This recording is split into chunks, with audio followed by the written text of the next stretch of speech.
namesake, it makes sense that most of the lore videos, most of the conversation topics in the community revolve around events that happen in the tower and around the tower and around these characters who were either chosen by Hedon or entered the tower on their own as irregulars.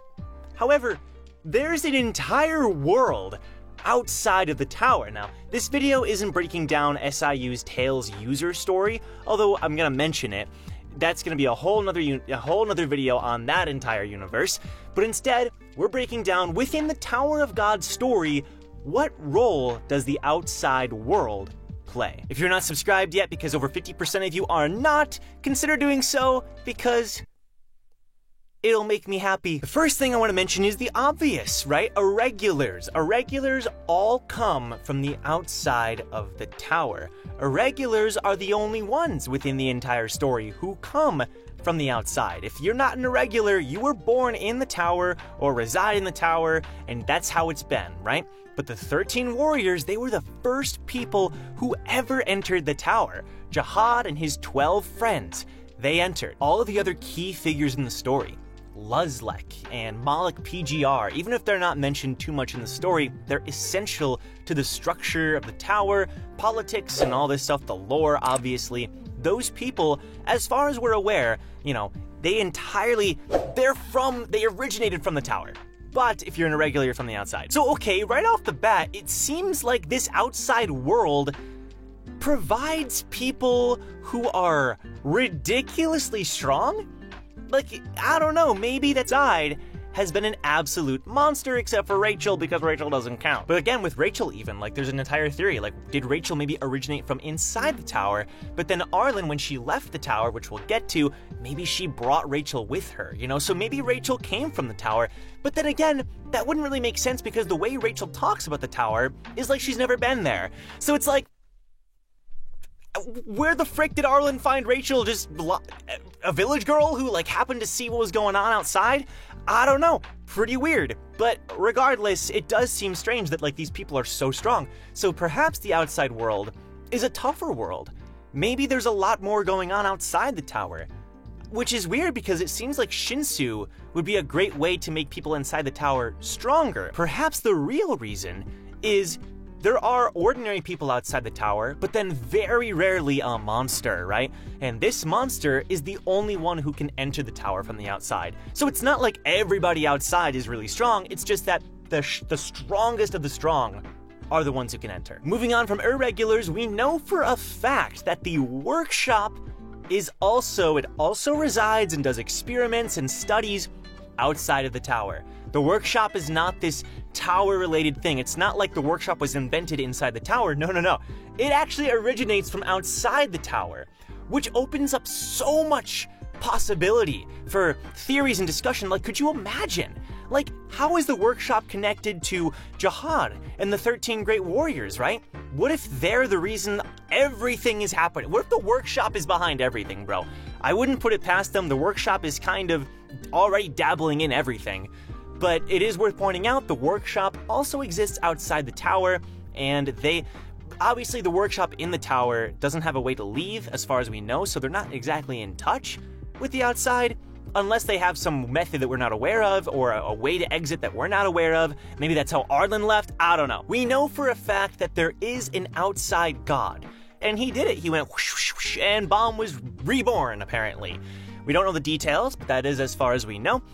Now, what's interesting about this outside god is we know that Enryu is like a subordinate of his, or some kind of messenger of his, some kind of servant or something, because Enryu, it's confirmed that he works for, quote-unquote, the outside god.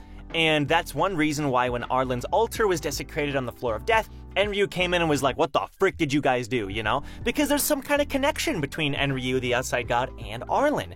Perhaps Arlen learned something on the outside, and maybe before she even entered the tower, had an experience with the outside god, and maybe that experience is what led to even them entering the tower in the first place. Now, perhaps this outside god isn't even a god, right? Or maybe the gods in this story are not what we think of when we typically think of gods. Perhaps they're axes.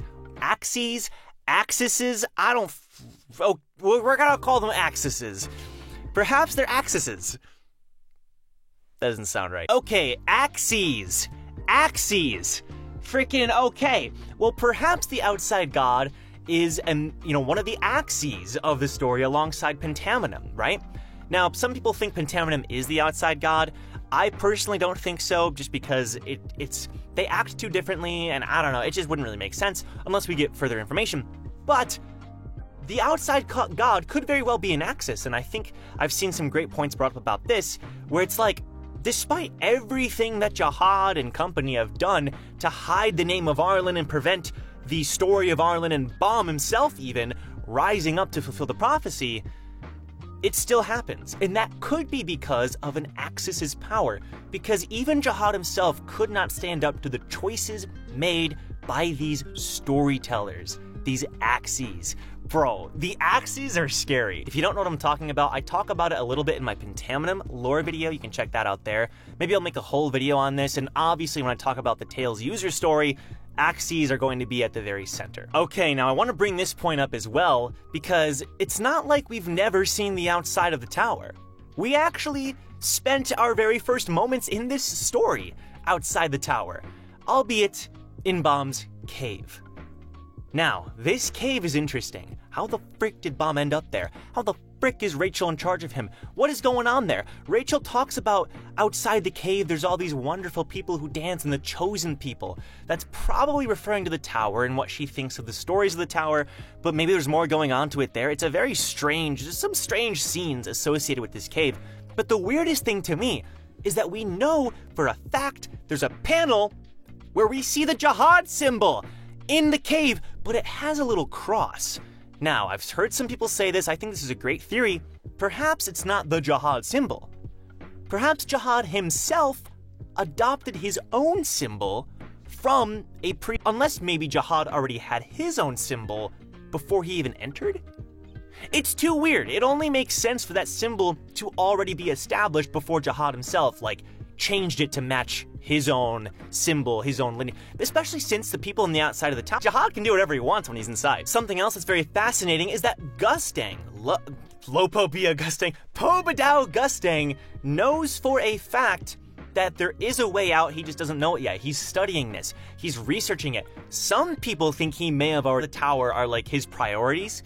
Now, perhaps he did find a way, maybe that's how Arlen left, maybe that's why Gustang knows so much about Arlen and V and he's telling Bam all these things, but I don't think he does, you know what I mean? I think it would change, so much would have already happened if he had found out a way.